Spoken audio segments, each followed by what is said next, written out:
तो दोस्तों, क्या आप ये समझ सकते हो कि जिसके पीछे पूरा एसटीएफ पड़ी हो, एसटीएफ ने चारों तरफ से घेर रखा हो और उसे अपनी जान बचाने की फिक्र ना हो, उस एसटीएफ के घेरे में रहते हुए भी सारी तरफ से एसटीएफ ने घेर रखा है, पुलिस वालों ने घेर रखा है और बंदा पुलिस वाले को ही उसके सर पे 9 की 9 गोलियां पूरी उतार देने की क्षमता जो बंदा कोई रख सकता है? ऐसा आप कभी सोच सकते हो क्या कि इस तरह का भी कोई अपराधी हो सकता है जो इस तरह का कांड करे? अमूमन आदमी सोचता है कि चल यार भाई, पुलिस ने घेर रखा है, अभी किसी तरह से निकल के जान बचा के भागनी है, अपना क्यों पंगा लेना है इनसे। लेकिन नहीं, वो बंदा रिप्लाई करता है, वापस लौटता है और एक जाबाज पुलिस वाले के सर पे 9 की 9 गोलियां मार देता है।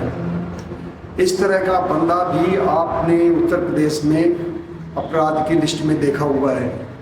तो दोस्तों, हुआ क्या कि जब श्री प्रकाश शुक्ला का पीछा किया जा रहा था, उस समय पुलिस वाले हमेशा एक अपना जो भी उसका सीडीआर होता था उससे चेक करते रहते थे कि भाई ये मोबाइल पे फ़ोन कर रहा है, बात कर रहा है, तो कहाँ बात हुई, किससे बात हुई और क्या क्या बात हुई। तो पुलिस वाले ये करते रहते थे और पुलिस वालों को इसी बीच एक टिप मिलती है कि भाई जो ये श्री प्रकाश शुक्ला है, ये बंदा जनपद में आया करता है, हजरतगंज के एरिया में आता है, जनपद की बहुत बड़ी मार्केट है, जनपद में आया करता है कई बार शेविंग कराने के लिए बॉम्बे सुपर सैलून में। तो इसकी टिप मिल चुकी थी और इसके चूंकि टिप मिलने के बाद पुलिस वाले एक्टिव हुए और वो लगातार 3 दिन से पर डे जा रहे थे, पूरा ग्रुप बना के जाते थे और उसको चेक करने के लिए। तो पूरे जनपद में उसकी मार्केट में घूम के आते थे। 3 दिन हो चुके थे लगातार रेकी करते हुए, लेकिन वहाँ पे कोई बंदा नज़र नहीं आया था। तो इस तरह जब चौथा दिन चल रहा था, चौथे दिन भी ये लोग बैठे अपना सीडीआर में देख रहे थे, ये नंबर वगैरह चेक कर रहे थे। इसी बीच सत्येंद्र सिंह जो लीड कर रहे थे, सत्येंद्र सिंह ने कहा राजेश पांडे वगैरह से कि भाई अब ऐसा करते हैं कि यार 3 दिन से तो हम लोग जा रहे हैं, वहाँ कुछ मिला तो नहीं है, लेकिन एक काम करते हैं, आज एक बार और चक्कर मार के देखते हैं, शायद आज आ ही जाए, क्योंकि 3-4 दिन हो गए हैं। जैसा कि मुखबिर ने बताया था कि यार हर 3-4 दिन में वो सेव कराने जरूर आता है। अब ये जरूर नहीं था कि भाई वो बॉम्बे सुपर सैलून में ही जाएगा, लेकिन वो आएगा कहीं ना कहीं। तो ये सोचे कि चलो ठीक है, क्यों ना चांस ले लिया जाए, टिप मिली हुई है तो देख लेते हैं कि शायद वो आज मिल ही जाए। और ये सोच करके सारे अधिकारी गाड़ी में बैठे और चले गए, जनपद की मार्केट में पहुंचे। तो जनपद की मार्केट में पहुंचने के बाद से उन्होंने तय किया कि भाई जो चारों तरफ से गेट है जनपद की मार्केट में, तो सब लोग चारों गेट पे फैल जाते हैं। और उनके बारे में, श्री प्रकाश शुक्ला के बारे में ये सुना गया था कि वो साथ में बैग रखता है और उसी बैग में, मतलब बड़ा सा बैग रखता है और जो क्रिकेट खेलने वाला बैग होता है अमूमन, उसी में वो अपनी AK-47 रख के चलता है। तो पुलिस वालों ने ये टारगेट बनाया कि भाई हम जितने भी बड़े बैग वाले हैं उनके ऊपर टारगेट रखेंगे, उनको टारगेट करेंगे। यदि कोई ऐसा सस्पेक्ट दिखेगा तो उसकी तलाशी लेंगे, चेक करेंगे और उसको जो भी होगा वो एक्शन लिया जाएगा। तो भाई ये सारे लोग अलग अलग उसमें बट गए और जो बॉम्बे सुपर सैलून में वहाँ पे भी ये लोग गए थे, लेकिन वहाँ पे जो RK सिंह इंस्पेक्टर थे वो अंदर जाके देख के आए तो उनको इस तरह की हुलिया का कोई आदमी वहाँ पे दिखा नहीं। उन्होंने आके बताया कि ये इस तरह के हुलिया का कोई आदमी यहाँ पे है नहीं। तो ये बात करते हुए बाकी तो सारे अधिकारी नीचे चले आए, लेकिन RK शर्मा ऊपर ही रुक गए, सैलून के आसपास ही रह गए वो। तो ये लोग जब यहाँ पे तलाशी ले रहे थे तो इसी बीच में इन्हें एक बंदा छोटी काठी का वो अपने ऊपर वही बड़ा सा बैग लिए हुए, क्रिकेट का बैग लिए हुए वो जा रहा था। तो थोड़ा सा अनएक्सपेक्टेड सा लग रहा था कि इतना छोटा सा बंदा और इतना बड़ा बैग लिए, तो थोड़ा सा अजीब सा लग रहा था पुलिस वालों को। तो भाई पुलिस वालों ने उसे रोका, जिसमें राजेश पांडे, सत्येंद्र सिंह और उनके साथ जो भी अधिकारी थे उन्होंने रोका और उससे जानना चाहा कि भाई ये बैग खोल के दिखाओ, बैग में क्या लिया है, लिए हुए हो। तो वो बंदा थोड़ा सा सकपकाया और वो चैन की तरफ हाथ लगाने की कोशिश कर रहा था, मतलब जैसे चैन खोल के उसमें से कुछ निकालना चाह रहा था। तो ये देखते हुए अधिकारियों को शक हुआ कि यार इसमें कुछ ना कुछ गड़बड़ है। और इसी बीच जब वो प्रयास कर रहा था तो सत्येंद्र सिंह ने अपनी पिस्टल निकाल लिया और उसके ऊपर तान दिया कि कौन हो, क्या है, ये चैन खोल के दिखाओ बैग का। तो उसने तो बैग नहीं खोला, लेकिन राजेश पांडे ने बैग खोला और बैग के अंदर देखा, उसके अंदर AK-47 थी। तो वो चिल्लाए कि साहब इसके अंदर AK-47 है। और जैसे ही वो चिल्लाए तो वो बंदा सत्येंद्र सिंह को धक्का मारते हुए दौड़ा, भागा, दूसरी तरफ जाने के लिए, अपने आप को बचाने के लिए भागा और उसके पीछे ये सारे अधिकारी भी भाग लिए।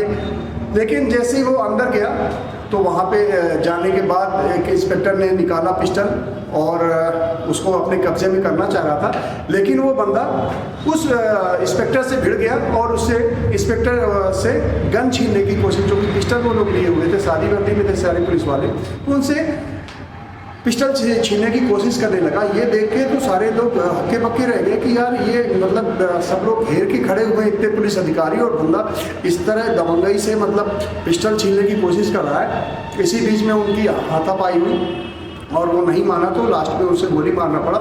उसे पुलिस वालों ने गोली मार दिया और पुलिस जैसे गोली मारा तो वो नीचे गिर पड़ा।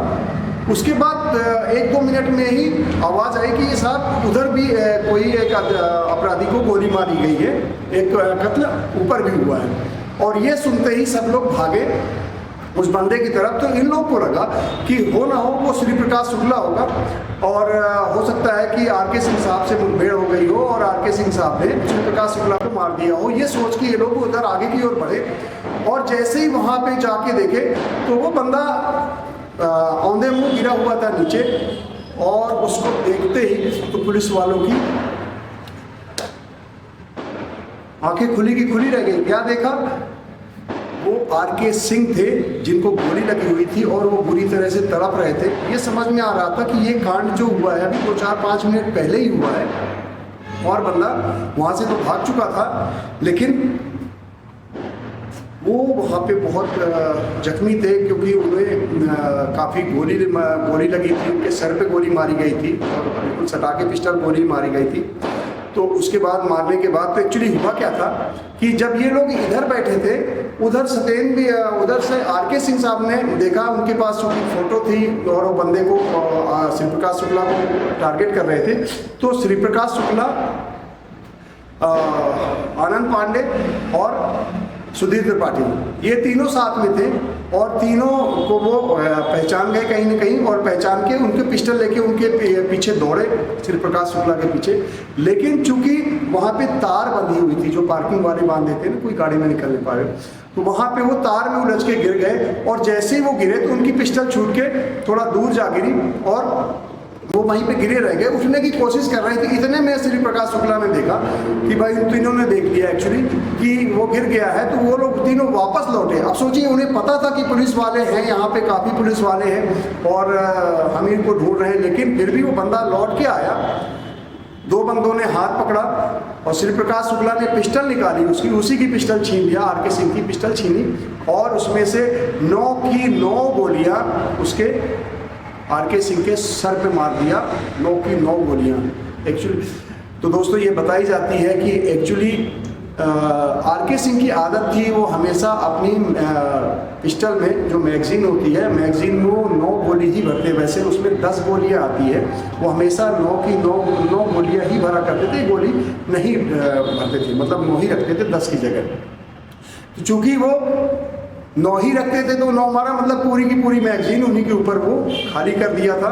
और ये खाली करने के बाद वो तीनों वहाँ से उठे और भाग के निकल गए। इधर फिर ये पुलिस वाले सारे पहुँचने के बाद उनको उठा के लेके गए पुलिस हॉस्पिटल लेके गए, उनका पोस्टमार्टम कराए और इस बीच उनका परिवार आ गया। सारा कुछ होने के बाद उनकी तो रास्ते में ही मौत हो चुकी थी, वो हॉस्पिटल तक नहीं पहुंच पाए थे। तो दोस्तों इस तरह का वो बेधड़क अपराधी था जो पुलिस हो, मंत्री हो, मिनिस्टर हो, किसी की कोई परवाह नहीं करता था। जो उसके मन में आया वो करना है तो करना है।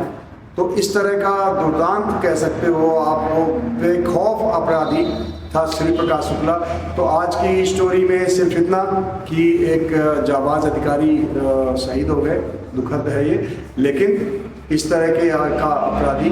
तो दोस्तों अभी शिव प्रकाश शुक्ला की कहानी बहुत लंबी है, बहुत चलेगी, और शिव प्रकाश शुक्ला ने बहुत सारे कांड किए हैं, तो सारे कांड मैं आपको बताऊंगा। यदि आपको वीडियो पसंद आती है, स्टोरी इस तरह की आपको सुनना, क्राइम जगत की कहानियाँ यदि आपको अच्छी लगती है, तो आप चैनल को सब्सक्राइब कर सकते हैं, वीडियो को लाइक कर सकते हैं, यदि चैनल को आप शेयर भी कर सकते हैं। ठीक है दोस्तों, फिर मिलेंगे नई कहानी लेकर के शिव प्रकाश शुक्ला की। चलते हैं दोस्तों, राधे राधे।